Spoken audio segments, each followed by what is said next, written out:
Hey, Tyler, your offense has been so good all year, kind of out of sorts in the first half.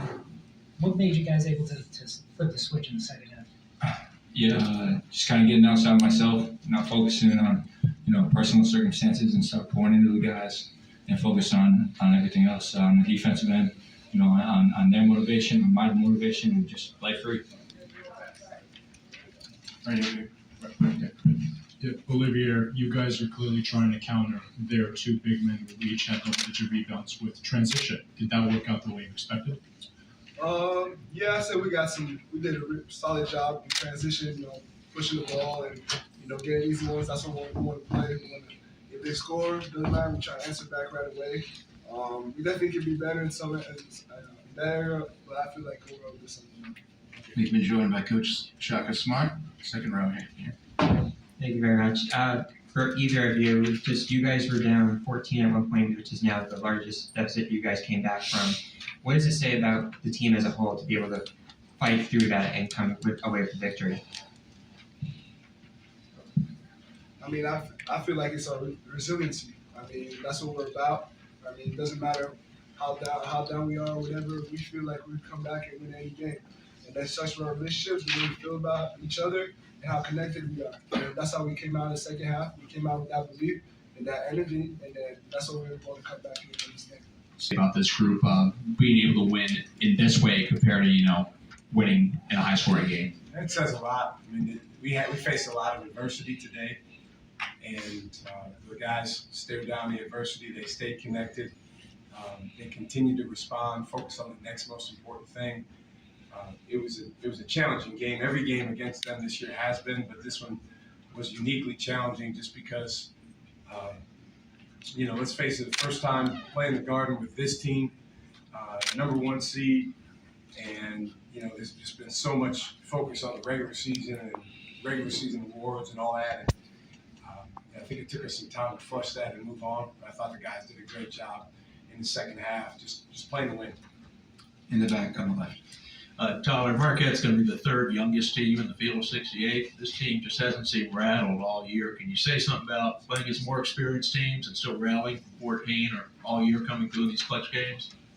I wouldn't say that we're inexperienced anymore just because of everything that we've gone through this year, all the experiences that we've had, all the close games that we've won and lost. And that's just made us better. So I think coming into the postseason, we're as prepared as we can be. Doesn't matter if we're the youngest team on paper. I think we're one of the most prepared teams in the country. In front, John. Question for Coach. Another game that Tyler was able to score down the stretch and help you guys when you faced that adversity you were talking about. Can you just talk about how important his leadership in that final 5 minutes to keep you guys intact with your goal to get to Friday? I thought Tyler, starting at the beginning of the second half, had a much better clarity for attacking and being the most aggressive guy on the floor. He made a lot of plays, not just the ones where he scored, but created some plays for other guys. St. John's deserves a lot of credit the way that they attacked and played, and they wouldn't go away. They kept responding. But Tyler's a guy down the stretch. If we can have the ball in his hands, we know that he can create a good shot for us. Today was a day where we missed a lot of good shots. I mean, we shot under 40% from the field, under 30% from three. But, to be able to find a way to win that type of game is huge. In front again, Ben.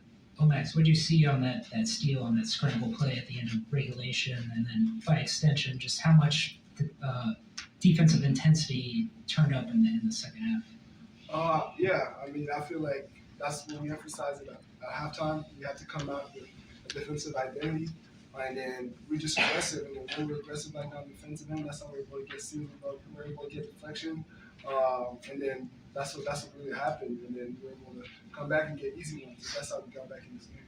Last one, right here. So Shaka, the first half probably didn't go as you would have liked, and the second half you kind of turned it back around. But what was that like in the locker room during halftime? Our guys were great. I mean, they communicated with each other. I think we had a couple of guys that don't even get in the game kind of went off, which is good, from a leadership standpoint. We knew that it was one of our worst halves, and we knew that we had to lead with the defensive end of the floor. And the way that these guys, plus Stevie, plus Cam Noso, started the half was terrific. And I thought Chase Ross what gave us a huge lift as a freshman coming in here playing with great boys.